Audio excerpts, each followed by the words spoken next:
Halo Malaysia, terima kasih kerana sudah menonton video ini.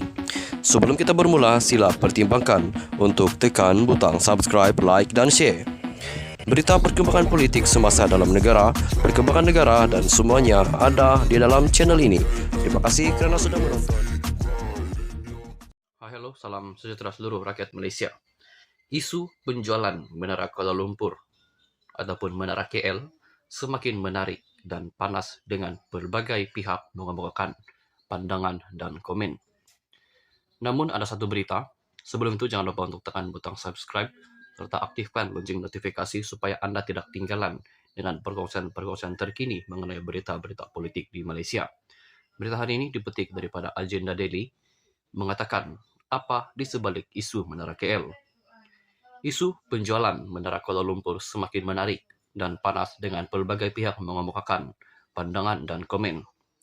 Termasuklah bekas Menteri Komunikasi dan Multimedia KKMM, Tan Sri Anwar Musa telah memberikan penjelasan yang terperinci.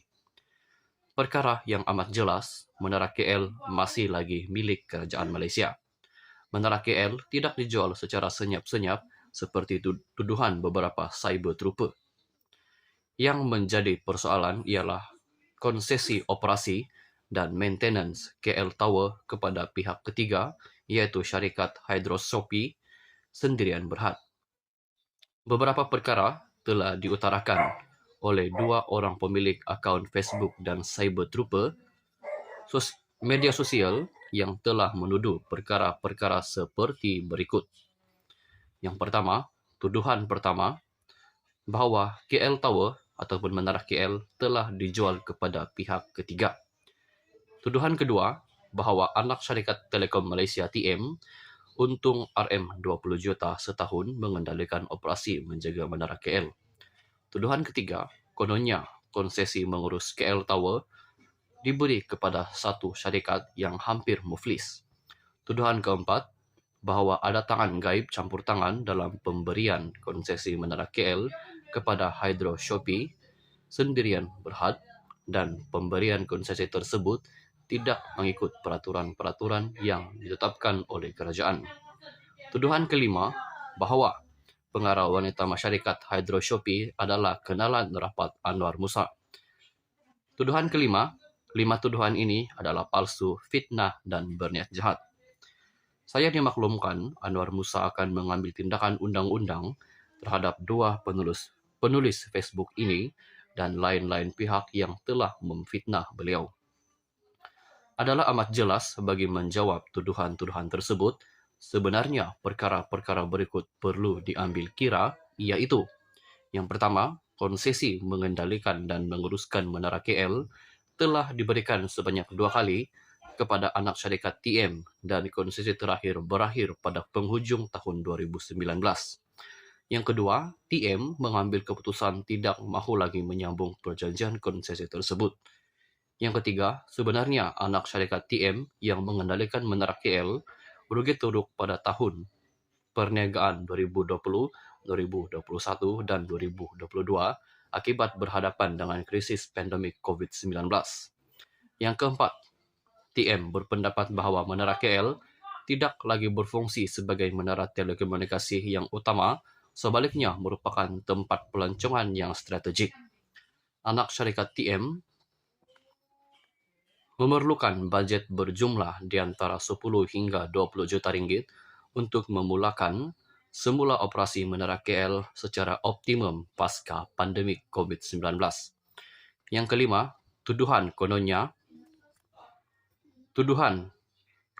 ada tangan gaib dan pemberian konsesi tidak mengikut prosedur dan peraturan adalah tidak benar. Prosedur dan peraturan yang ketat telah dilakukan oleh KKM serta UKAS, Unit Kerjasama Awam Swasta Jabatan Perdana Menteri. UKAS adalah agensi kerajaan di bawah Datuk Seri Mustafa Mohamad pada ketika itu. UKAS telah membawa kertas kelulusan untuk konsesi mengurus dan menyelenggara Menara KL oleh syarikat Hydrosopy Sendirian Berhad. Pembidah yang berjaya kepada Mustafa dan Perdana Menteri Datuk Seri Ismail Sabri Yaakob. Setelah diberikan pertimbangan yang sewajarnya oleh Perdana Menteri, syarikat Hydro Shopee telah diberi kelulusan sebagai pembidah yang berjaya untuk konsesi ini. Bekas Menteri KKMM tidak mempunyai sebarang kuasa untuk meluluskan konsesi tersebut. Tuduhan kononnya, pengarah wanita syarikat Hydro Shopee adalah kenalan rapat Anwar Musa adalah tidak benar dan palsu. Tuduhan mengenai kenapa syarikat Hydro Shopee dipilih sebagai pemegang konsesi. Yang keenam, seterusnya ada tuduhan kenapa syarikat tertentu yang masuk membidah konsesi mengurus dan menjaga operasi Menara KL telah tidak terpilih.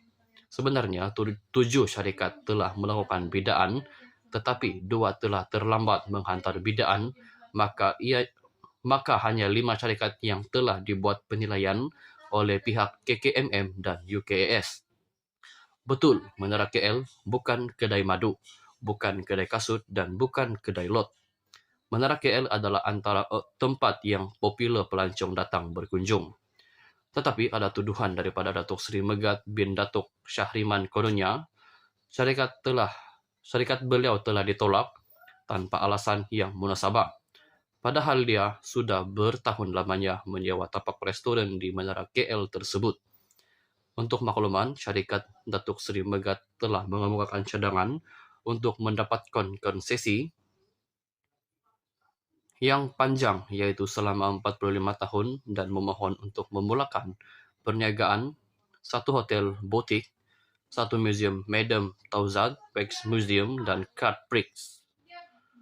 Setelah diteliti oleh jawatan kuasa penilaian, cadangan-cadangan yang dikemukakan adalah aktiviti-aktiviti dan program perniagaan yang terkeluar daripada skop yang digunakan sebagai garisan panduan untuk mengendali dan menguruskan Menara KL. Secara keseluruhannya, Hydro Shopee Sendirian Berhad telah mengemukakan cadangan terbaik untuk mengurus dan menyelenggara Menara KL. Menara KL yang telah siap dibina pada 1 Mac 1995 merupakan menara telekomunikasi tertinggi di Malaysia dan Asia Tenggara dengan ketinggian 420.7 meter. Menara KL itu juga merupakan menara telekomunikasi yang ketujuh tertinggi di dunia. Sekian saja perkongsian berita untuk hari ini. Kita jumpa lagi di video yang seterusnya. Jangan lupa untuk tekan butang subscribe serta aktifkan lonceng notifikasi supaya Anda tidak ketinggalan dengan perkongsian terkini dengan berita-berita politik di Malaysia. Sekian saja berita untuk hari ini. Kita jumpa lagi di video yang seterusnya. Stay healthy. Bye-bye.